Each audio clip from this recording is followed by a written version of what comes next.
Alright, so this is the Itel smartwatch Storm Ultra. I'm not really sure if this is a new or old watch, but I saw it online and I liked it and I decided to order it. So I want to unbox it in this video and maybe use it for a week and give you guys the full review. Alright, let's do the unboxing.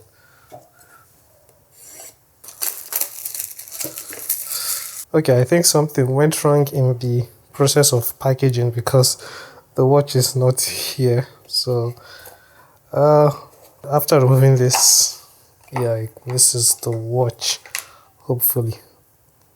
So I'm not really sure what to think, but that was a bit scary. Okay, so this is the charger. It is not a wireless charger, it is one of those magnetic chargers. So yeah, we have a 12-month warranty card and then the manuals, which I'll be looking at later on. Okay, so this is the watch. First thing that I actually like is that it has two strap holders. So this thing, the buckle is quite slim, but I'll get to find out how it feels when I start to use it.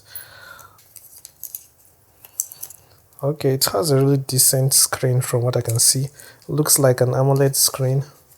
Well, it is not. From the box it says a TFT screen, but it is IP68, so that's good. So, well, I'll be charging the watch, and then after using it for like a week or two, then I'll make the full review. Alright, thank you guys for watching. Subscribe if you want to see the review, and I'll be seeing you in the next one. Ask me any questions you may have about the watch, so that I'll answer you in the full review.